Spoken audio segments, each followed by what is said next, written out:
Hi, and welcome to City Happenings. I'm Mayor David Black. Papillion continues to grow and offers much to its residents so they can live, work, and play. For more about Papillion, here's City Happenings. Thanks, Mayor Black.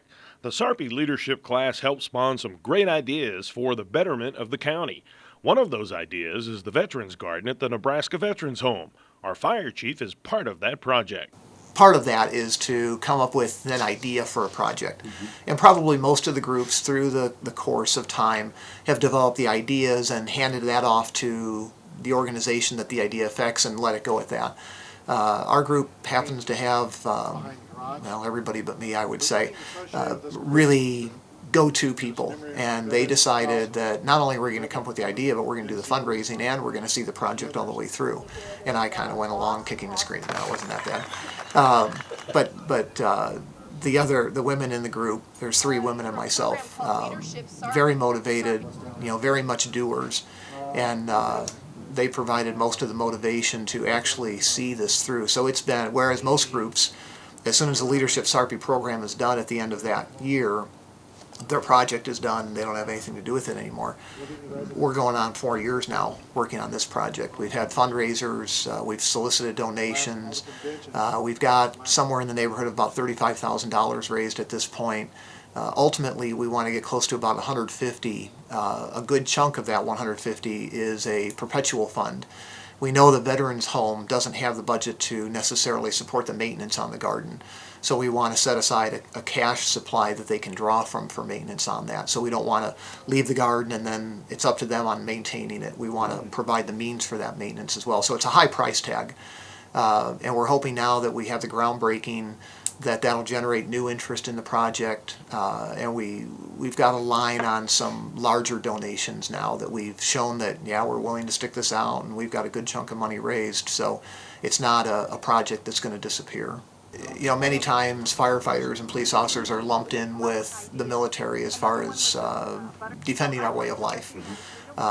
It's probably a little bit overstating it that way. The military certainly are the heroes out of that group, and anything we can do to honor them is terrific. There are a lot of lessons we can learn from history, and mainly among them is to honor those who have fought for our freedom. As we got to know some of the members of the Eastern Nebraska Veterans Home, the veterans or the spouses that live there now, and you hear their stories. You talk to the World War II veterans and their experiences, and you can't help but be touched by that. So to be able to put this garden together for them is really quite an honor, and once it comes to fruition and we get it all said and done, it's going to be a beautiful place.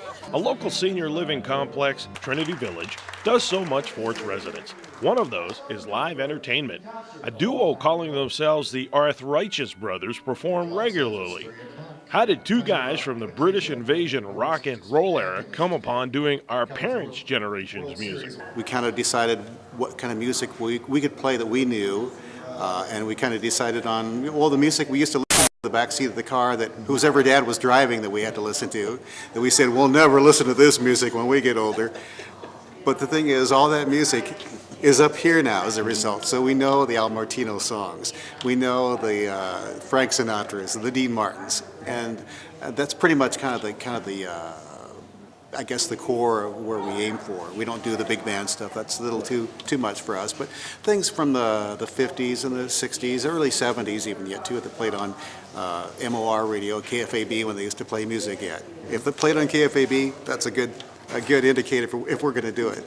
We love this music ourselves, even though we didn't, we kind of grew up with it, but we were Beatles, Beach Boys, things like that.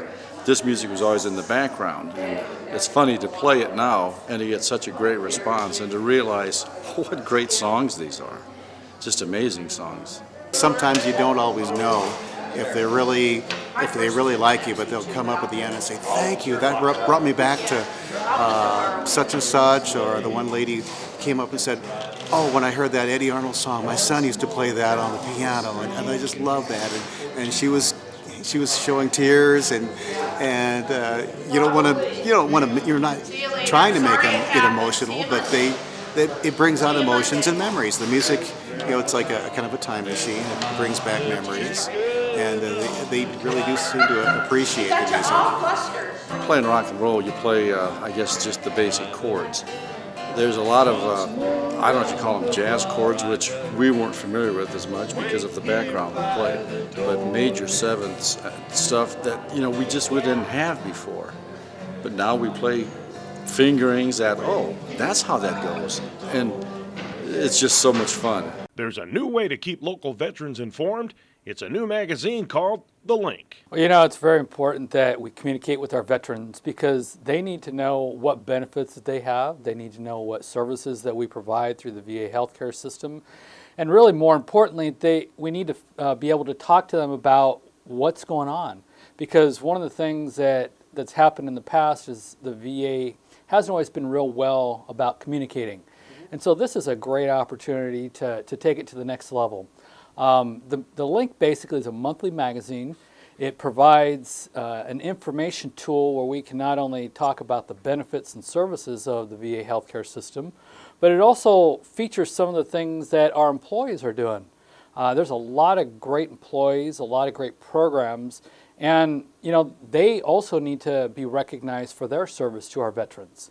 So it's kind of a compilation of all of these factors. We are a taxpayer-funded organization and a taxpayer service, and so we're also having to be good stewards of the taxpayer dollars. And even more important is we provide the ultimate service to our veterans because they've served honorably, they've sacrificed, and many of them come back with physical or mental injuries.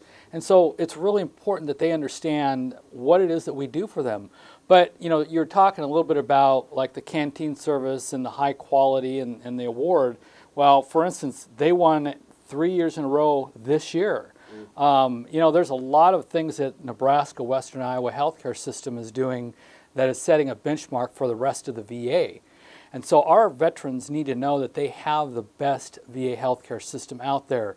They need to know about the employees who are dedicated to serving them. And it's not just about, working for the government. It's about serving our veterans because our veterans, truly, they've sacrificed so much. That's what's happening around Papillion. For more information about the city, please go to www.papillion.org or just call the mayor's hotline at 827-1111. Thank you for watching.